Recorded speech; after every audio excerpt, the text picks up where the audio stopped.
हरे कृष्णा. आज आपण बघणार आहोत चिक्कू आईस्क्रीम. तर इथे मी गावावरून चिक्कू आणले होते आणि ते खूप छान पिकले होते, म्हणून मग आता आपण ह्याला आईस्क्रीम बनवायचं. म्हणून मी ह्याला छान धुवून पील करून घेतलं आणि मिक्सरच्या एका भांड्यामध्ये पूर्ण सगळे पीसेस मी कट करून टाकले.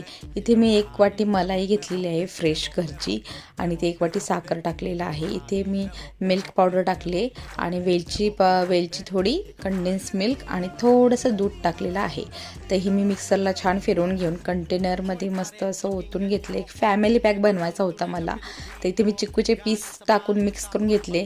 गार्निशसाठी मी पिस्ता घेतलेला आहे इथे आणि त्याच्यावरती मी चिक्कीचे छोटे पीसेस कट करून ठेवलेले आहेत. आणि आता आपण ह्याला फ्रीझरला ठेवू.